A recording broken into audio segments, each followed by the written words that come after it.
Los 1.600 espectadores que fueron a apoyar al Extremadura se encontraron con la peor noticia a los 7 minutos. Rubén Quesada marca sin encontrar resistencia. Los canarios volvieron a la carga con este centro de Ruimán que Tete finalmente tiene que resolver. El enfado de la grada puso muy nerviosos a los futbolistas del Extremadura, que pudieron recibir más goles en la primera parte. En la segunda, los de Almendralejo fueron más ambiciosos y lo intentaron con jugadas a balón parado.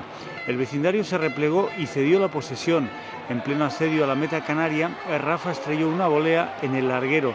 El ariete también recibió una asistencia de Sabino que no supo transformar en gol. El propio Sabino no encontró portería en el último ataque de la Extremadura. Los de Almendralejo se descuelgan en el fondo de la tabla. Han ganado 4 partidos en casa y no conocen la victoria fuera. Llevan 15 puntos en 19 partidos. El domingo reciben en el Francisco de la Era a los gallegos del Montañeros.